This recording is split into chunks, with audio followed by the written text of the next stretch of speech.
we're getting down to the end here.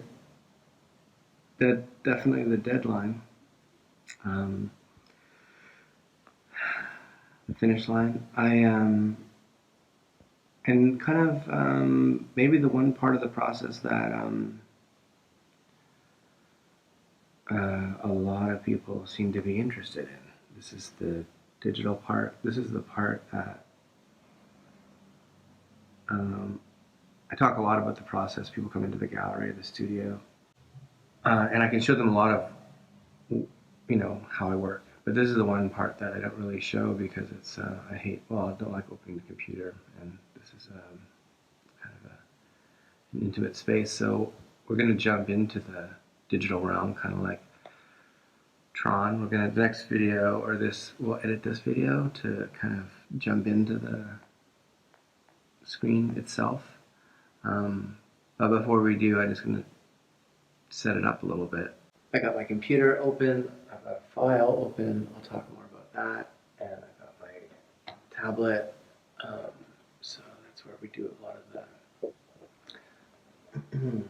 That's the interface. I guess the important thing that I wanted to mention, or the thing that, the process part that I think is interesting, is that I used to be an illustrator. I used to be a commercial illustrator, and a lot of what I did was collage stuff.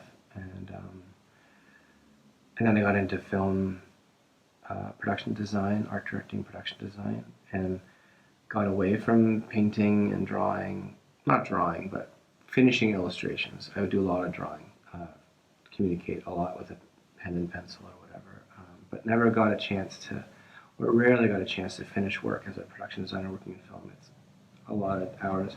But what I could do is play around on the computer in a few spare moments I would have. So I started painting digitally in Photoshop as a kind of hobby, and also as a kind of collector kind of person. I started looking for and purchasing custom Photoshop brushes. That is a whole cottage industry.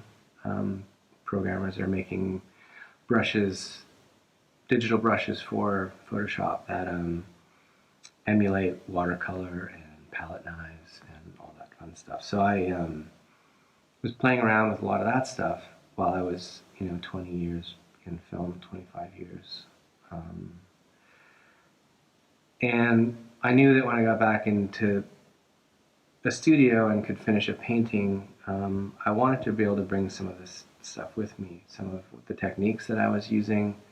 But I didn't want to go back to collage. I didn't want to stick paper on a surface, at least not right now. And so I was sort of experimenting with ways to get the digital painting that I was doing onto a canvas so I could continue the painting in an analog setting. So that's just a little bit of a setup of kind of how I arrived at this process that I've been using, and it's easier to show you, so we'll just jump into it. But I can quickly say that this is where we are with the painting. So basically what I do is, if you've been following along, you've seen that I've taken pictures of this just with an iPhone, and then I'll scan that, or I'll basically with that iPhone picture put it in Photoshop. So that's the next thing you're going to see. Also, that whale sketch that I did a couple of videos ago, or last video, or whatever, the charcoal drawing, that also, I take a picture of that, and that also will be put into the Photoshop file here. So I guess let's jump into that. So this is kind of a new experience for me. It's kind of like letting you guys into my bedroom, but here's our Photoshop file. I put the picture I took from my iPhone of the painting into this file. Also, I want to open my whale. She's now a she. The piece that we started with the El Rey, the King, the piece that was on the Pacifico Journal. It's the same size, 3 by 4 feet, and I sort of was at the beginning used it as a reference, but it's the piece that we're doing here. I thought would be a nice kind of sister piece for it. So it's going to be the Queen. This is Lorena, and here she is, the digital sketch that the charcoal sketch, and we're simply gonna cut her out here and put her into this painting.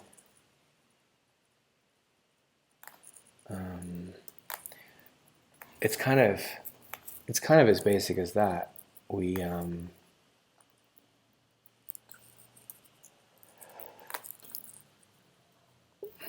want to crank her a bit so she's an outline.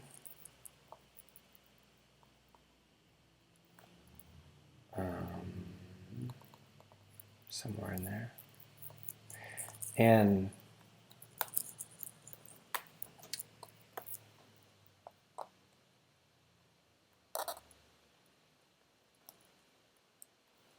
we're gonna really just kind of move her around until we find a thing that we like. I don't know if you still remember the El Rey piece, but he was kind of coming in from the side, and I want to kind of see all of her, so I'm going to put her kind of majestically sailing in the middle of the sky. For the sake of argument, let's say that's what she is there. I also imported a couple other whales. I don't do original sketches for each piece anymore because I have some poses that I really like from my other paintings. Those other paintings I did similarly to what you see here. She's a charcoal drawing. Sometimes it's just pencil, sometimes it's ink, and then I just keep them in a library, in digital library, to pop them in quickly and play around. So here's a guy named Top Whale. Here's a guy named Blurry Whale. There's a Mama Whale. There's Arched Whale. There's El Rey, the King. He's the guy that was there before. I think, first of all, I think she should be not alone, but not too crowded. In the El Rey piece, I think there's 2 other whales, and of course I like odd numbers.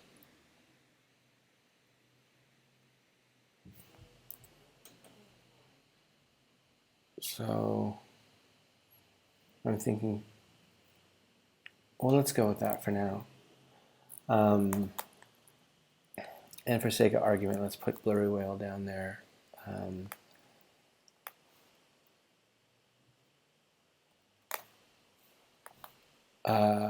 Again, sometimes so this guy was an ink drawing, I think. And we're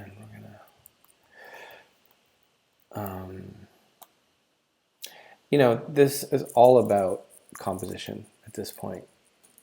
I have a background I love. I really like where we're going with it. It will still get painted a little bit. I'm still unsure about this, some unresolved stuff in here, but overall this is basically the thing we're looking at. So now we're just sort of playing with where the whales want to be, and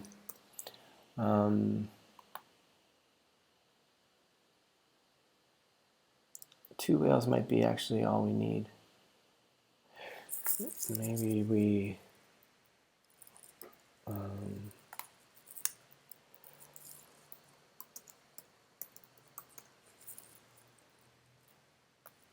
maybe we'll actually make her bigger and see how she sits. here in the sky.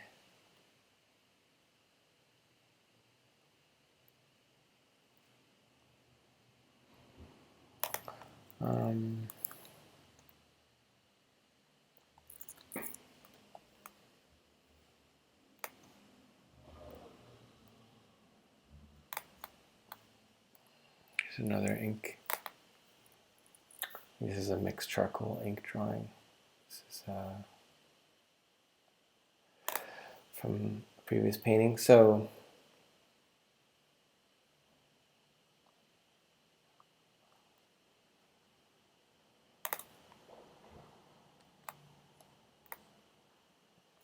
I can spend hours or days doing this, moving stuff around, sizing them.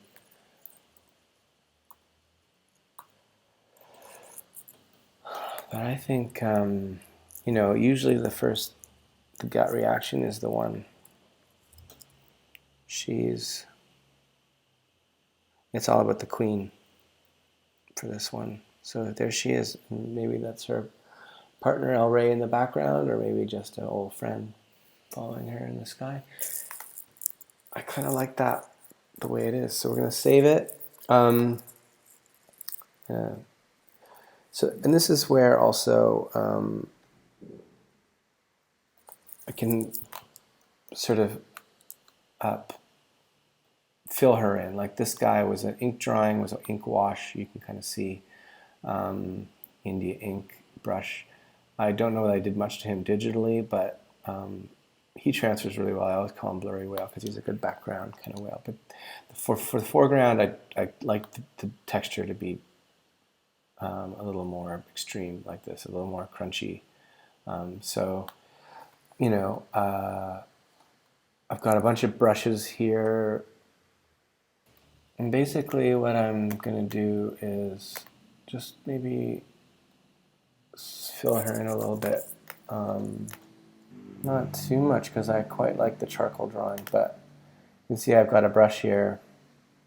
Just for sake of argument, let me show you what this looks like. It's kind of like a, I don't know what it is. It's kind of charcoal-y. Let's zoom in, have a look.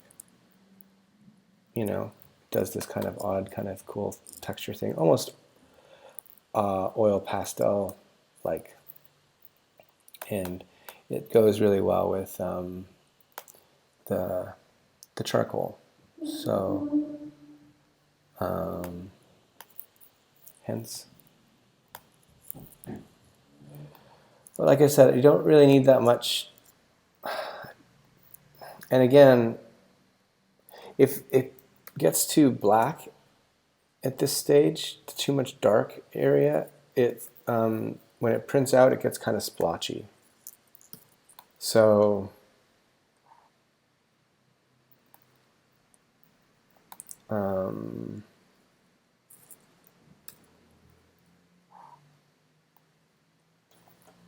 make sure she's black and white.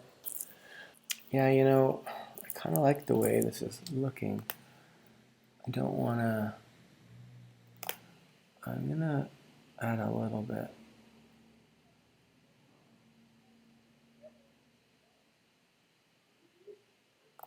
To her fin.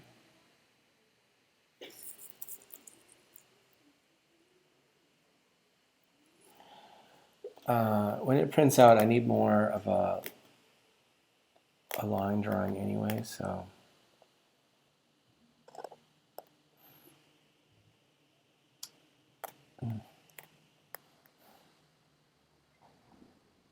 now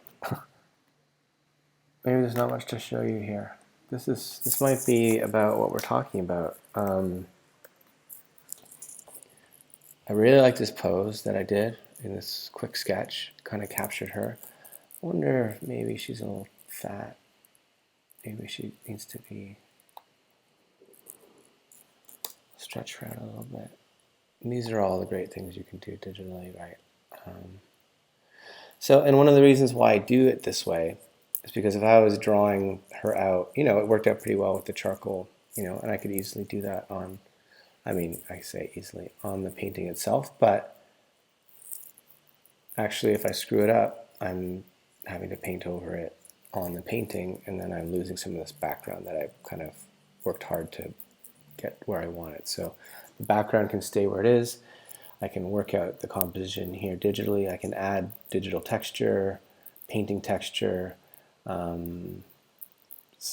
work on my compositions, size and scale of the things.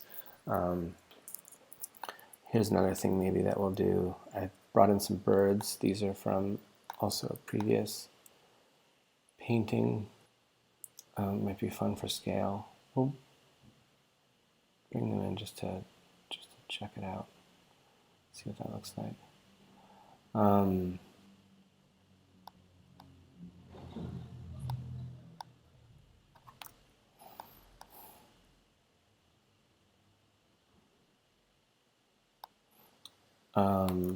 These were just like quick ink sketches of birds that I keep in my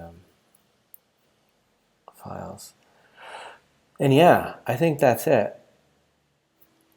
Save that. And basically what we're doing now is, so it's pretty basic what the process from here is. We lose the background, so we have just our ink layer, and we have to flip it because it'll be reversed when it prints out. It reverses, and it'll be a stamp, basically making a stamp for our transfer, and that'll be next. And I think that's all I have to say about this.